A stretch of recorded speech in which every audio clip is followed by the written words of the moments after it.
Joining me, Jack Berkman, Republican strategist and host of Behind the Curtain with Jack Berkman. Catch him every Saturday night on the Radio American Network and Sunday afternoons at 2 on WMAL in Metro D.C.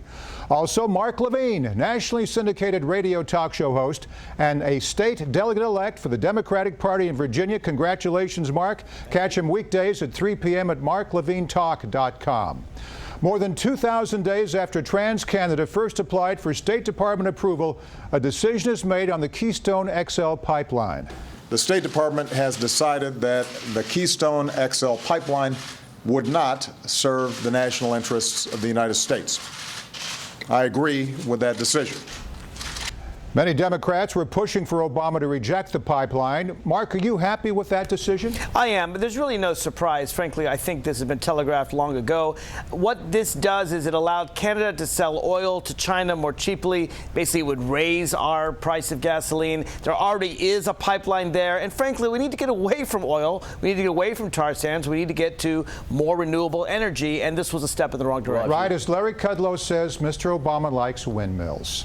Just doesn't like fossil fuels. I like windmills, Jack, too. Windmills for everybody. Yeah, I like windmills too, but they can't do anything. They can maybe supply 0.5% of the nation's energy if you're lucky. I mean, this would have enabled us to decouple from the Mideast. We're almost out of the Mideast. Nobody realizes that we're currently dependent on the Arabian Peninsula and Saudi Arabia. If we can get more oil coming from Canada and this country, the United States can decouple itself from the Mideast. But Jack, the oil wasn't coming to us altogether. The president has turned his back on this. He's also turned his back on tens of thousands of jobs. Jack, it's a very 35 jobs. There are 35 permanent jobs. But let me say this. The oil wasn't coming to us. The oil was going to the Gulf Coast to be shipped to China. It wasn't Canadian oil for us. Well, right after the announcement, Republican presidential candidate Marco Rubio vowed to reinstate the pipeline if he wins the White House.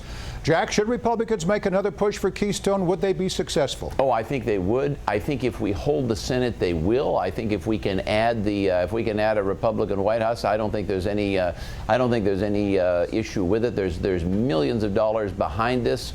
There's a lot of money given to a lot of campaigns.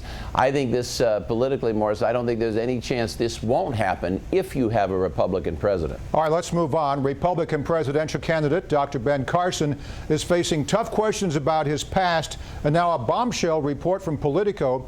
Carson admits that he did not receive a full scholarship to West Point. In fact, he never even applied. The story about West Point was a major part of his book, Gifted Hands. There are also major questions about his violent past that he's admitted to.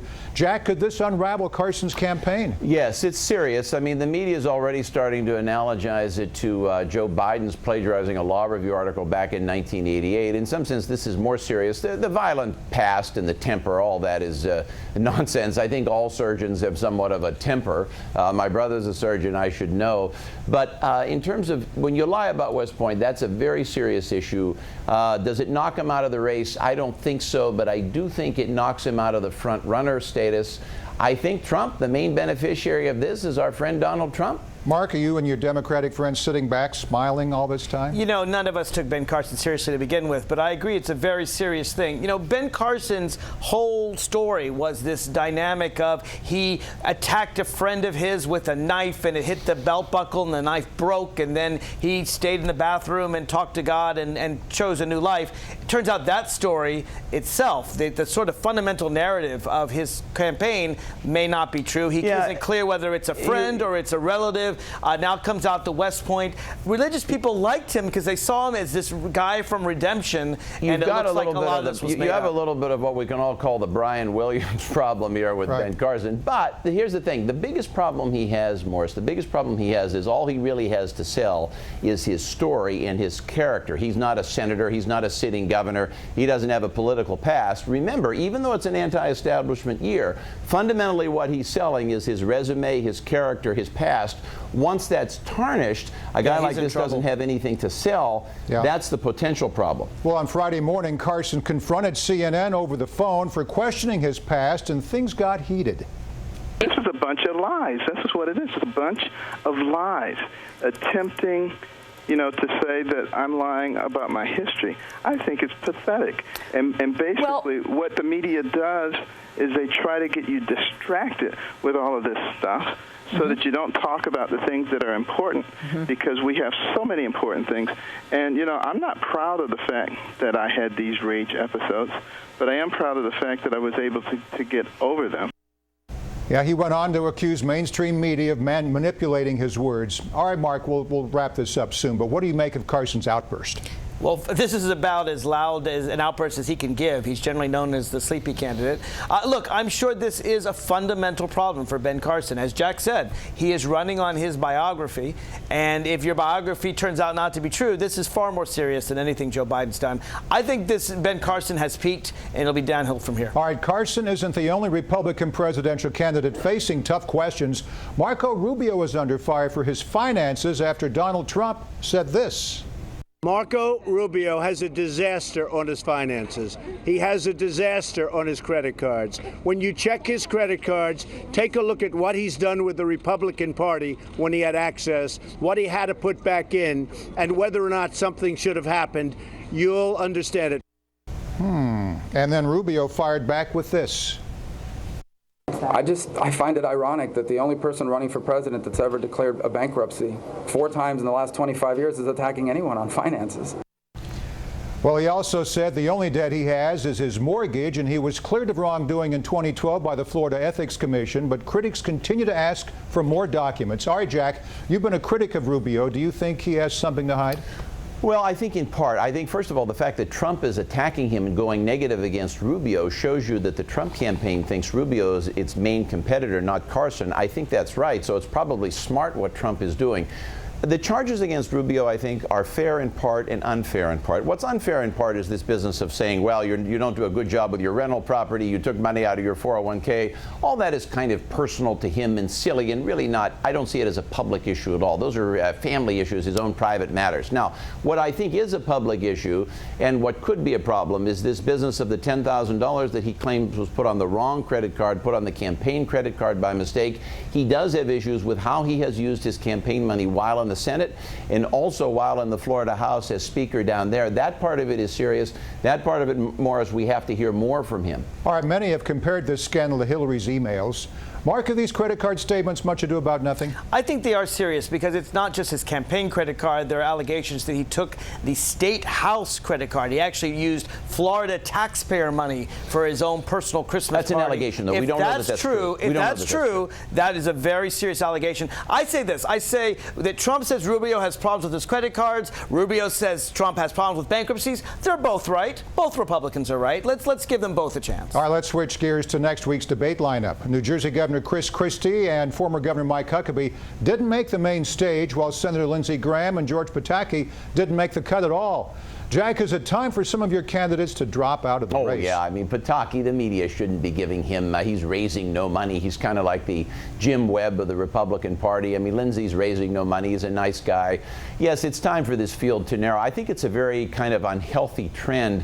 I don't want to see, if there's an expectation every race that you're going to have a dozen or more Republicans pouring in, it could deter some good candidates from running. For instance, our friend Paul Ryan, who was my candidate, who was a person I would have endorsed for 2016, chose not to run because I think he very wisely foresaw what was coming. I just hope this isn't a trend that lasts too many more elections. Now, all eyes will be on Jeb Bush during the next debate after relaunching his campaign with a new slogan, Jeb can fix it. Now he's pledging to fix himself and Washington. Mark, do you think it will work? I do not. I think Jeb is stuck with the baggage of his family. Just yesterday or this week, his father condemned Dick Cheney, condemned Donald Rumsfeld in a way that he really hasn't before. Remember, they served both father and son. Yeah, we'll get to that in a minute. Okay, yeah, he's the baggage of his brother. I think Jeb's campaign cannot be fixed. I don't think he has even the personality of his brother or his father. He doesn't seem comfortable going on the attack. He doesn't seem comfortable saying nothing. He just doesn't seem comfortable running for president. I don't see how his campaign, other than money, will we have huge agreement. I think what was said of Hillary could be said of Jeb Bush as well. He's a payphone candidate in a cell phone world.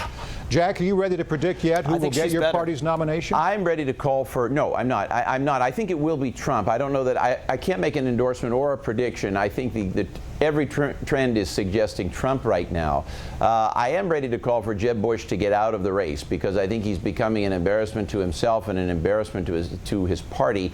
I don't think his campaign understood that when you have a campaign slogan, Jeb can fix it, the double entendre. I think they missed that. I think they thought somehow it would be perceived as Jeb can fix the nation, but it's being perceived as Jeb can fix his own campaign. And he can't. When you tell the nation, when you tell the that's a double entendre. It's being presented that way. I don't think they had any idea. And I don't think he can fix it. I don't think he can fix it. Just turn it around. It will fix Jeb is what's going to happen. He'll be fixed. Before we go, let's talk about George H.W. Bush. The 41st president is blasting key figures from his son's administration, specifically Vice President Dick Cheney and Donald Rumsfeld. The elder Bush said they were too hawkish when advising W.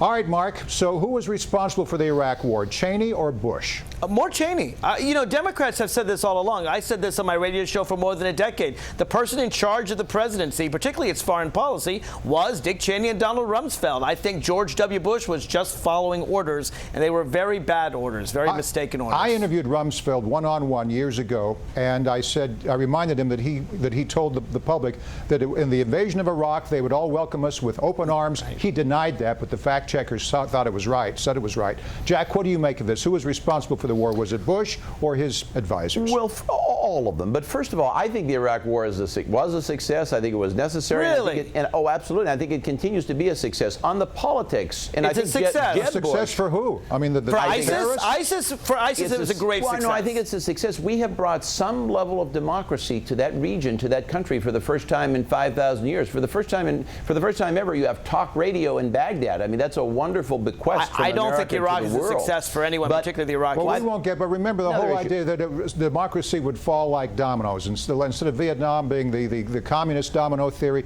this was going to be the democratic domino theory. It took a stable dictatorship and brought us to anarchy. But anyway, back to the main point, Jack. Would you blame these problems on the hawks within the Bush administration or lay them at the feet of I think his father said it right. It's both. The buck stops there with the president. I think the one thing you have to remember is that these are old cleavages within the Republican Party between conservatives and moderates.